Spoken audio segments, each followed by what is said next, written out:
अनुवाद या पुस्तकातून घेतलेले वाचन.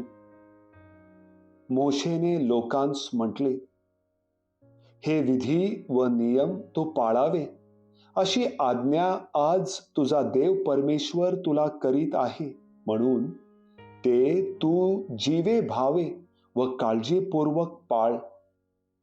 परमेश्वर हा आपला देव आहे असे मान्य करून तू आज वचन दिले आहे की मी तुझ्या मार्गाने चालेन, तुझे विधी, आज्ञा व नियम पाळीन आणि तुझा शब्द मानीन.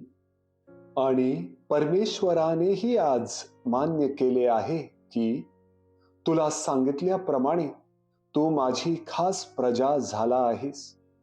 तू माझ्या सर्व आज्ञा पाळ, म्हणजे मी निर्माण केलेल्या सर्व राष्ट्रांपेक्षा प्रशंसा, नावलौकिक आणि सन्मान या बाबतीत तुला श्रेष्ठ करीन आणि माझ्या म्हणण्याप्रमाणे तू परमेश्वर आपला देव याची पवित्र प्रजा होशील.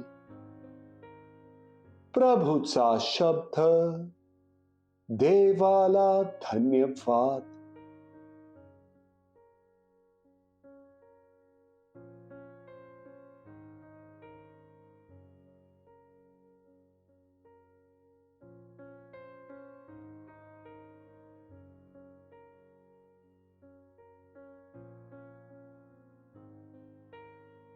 मथई लिखित पवित्र शुभवर्तमानातून घेतलेले वाचन. येशूने आपल्या शिष्यांना म्हटले, आपल्या शेजाऱ्यावर प्रीती कर व आपल्या वैऱ्याचा द्वेष कर असे सांगितले होते. हे तुम्ही ऐकले आहे.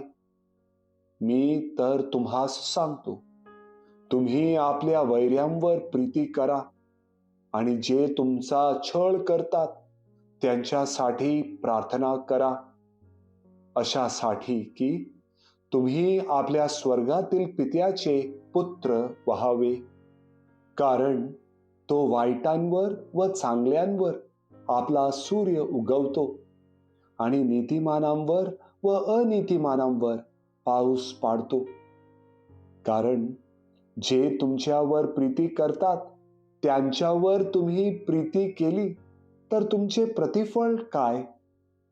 जकातदारही तसेच करतात ना? आणि तुम्ही आपल्या बंधुजनांना मात्र प्रणाम करीत असला तर त्यात विशेष ते काय करता? परराष्ट्रीयही तसेच करतात ना? ह्यास्तव जसा तुमचा स्वर्गीय पिता पूर्ण आहे तसे तुम्ही पूर्ण व्हा. प्रभूचे शुभ वर्तमान. हे प्रभू येशू ख्रिस्ता, तुझी स्तुती असो.